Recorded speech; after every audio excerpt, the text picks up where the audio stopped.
I'm a guy and I was in my 30s at the time. I live in a Scandinavian country. Back then, I used to go for walks late at night. It was a pretty safe area, or at least it used to be. But things started getting worse. More violent crime, mostly gang-related. Still, if you minded your own business, it wasn't usually a problem. So one night, around midnight, I was out walking. Up ahead, I saw a tall apartment building, and two men were pacing back and forth around it. I recognized the building. A retired teacher from my school lived there. She was probably in her 50s by now. It felt a little strange seeing these guys circle the place, but I didn't think too much of it. Then I noticed they were acting off. They were standing on their tiptoes, peeking through windows.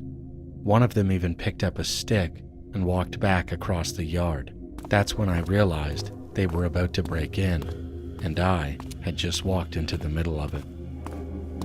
They noticed me. They stopped and turned and stared directly at me. My gut told me to move, fast, so I turned left to get out of there, but the path wasn't great either. It led past a school and an open lawn, totally empty. No people, no cover. I glanced back.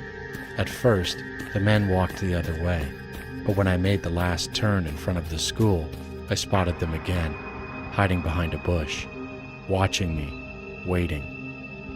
There's no way they ended up there by accident. If they weren't planning something, they wouldn't have followed me like that. At one point, I was almost home, so I did the only thing I could think of. I took my jacket off and held it up, like a decoy. Then, I ran, casually, back to my house.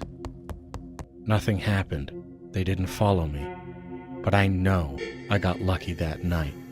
If I hadn't turned left, if I'd kept walking straight into the dark, they probably would have robbed me. I still go for walks late at night sometimes, but only for 10, maybe 15 minutes, and I always stay close to the buildings, somewhere people can see me, just in case.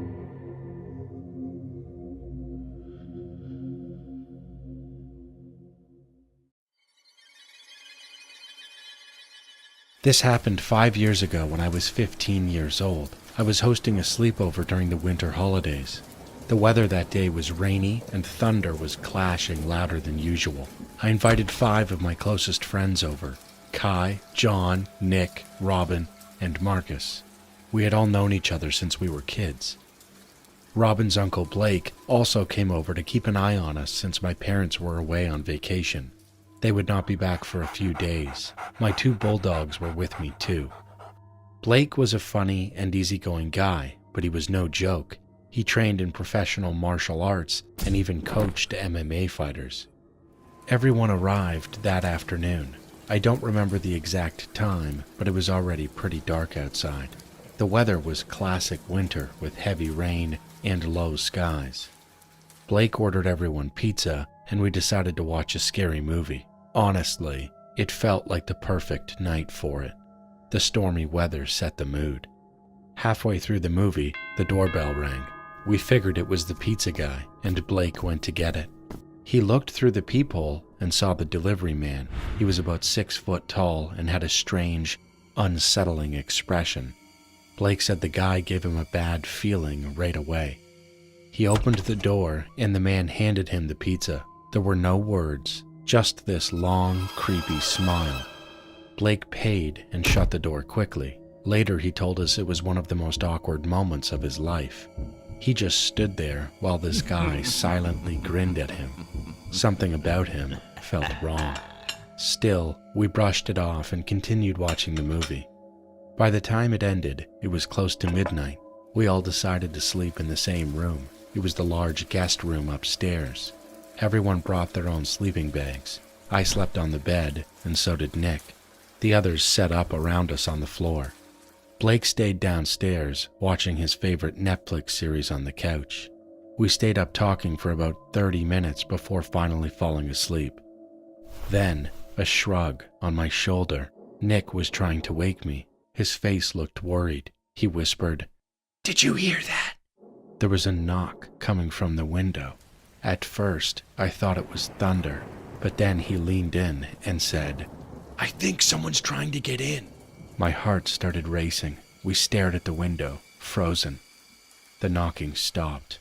Then a dark figure appeared right at the glass. They were wearing a black or gray hoodie. I could not make out the face, just a shape, a shadow, but it was close, too close. Adrenaline kicked in. I jumped out of bed and ran to the window. I locked it fast, just as the figure tried to lift it open. That was when I saw it, a crooked white tooth twisted into a vicious smile, but I still could not get a clear look at the rest of the face. I bolted back across the room and shook everyone awake. Then came the knocking again, louder, meaner. He started yelling something, but the words did not make any sense. It was like my brain could not process them. We ran straight downstairs to wake up Blake. Blake did not hesitate. He grabbed my 2 bulldogs and headed outside. We followed behind him. What we saw was disturbing. There was a ladder leaning against the side of the house. It was positioned right below the bedroom window. The knocking sound had been the ladder tapping against the wall as the man climbed. Blake spotted muddy footprints leading to the backyard. He ran that way. That was when we saw him. The man was crouched under a garden bush trying to hide. Blake charged at him, with the dogs barking beside him. The dogs lunged and bit into the man's hoodie, and Blake punched him hard and fast. "Call the police!" He yelled. We did.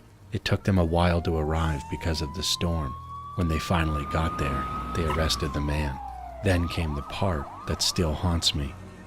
The officers told us this was not the first time he had done something like this. And Blake? He swore it was the same guy who delivered our pizza earlier that night.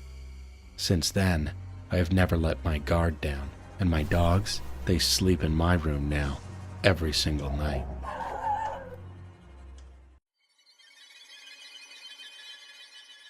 Hey Wanzi, my name is Becky. I'm from a country in West Africa called Ivory Coast, and I have a scary story that happened to me when I was just 6 years old. Back then, I lived in a small apartment with my parents. It was a quiet building, and I didn't have any friends to play with. There weren't any other kids my age around. So my parents hired a babysitter to take care of me whenever they were busy. One day, I told my babysitter I wanted to play outside the building. She agreed, and we went out together. Right next to our apartment building, there was a small house made entirely out of wood, and that's where I saw them.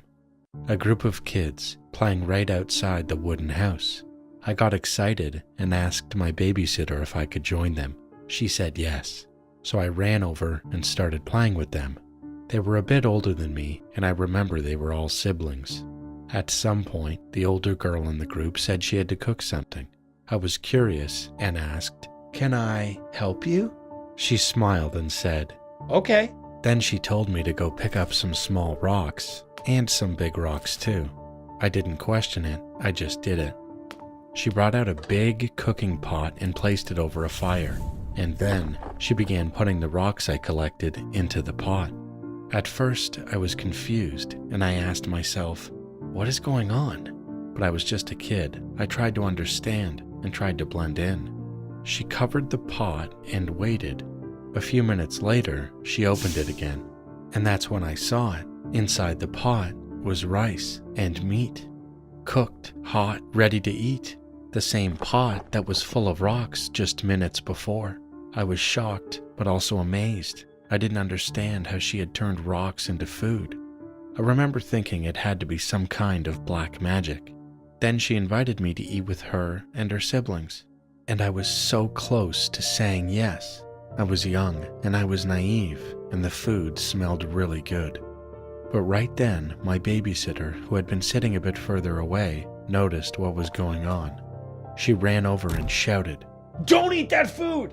She grabbed my hand and pulled me away. We went straight home. She didn't even say anything on the way back.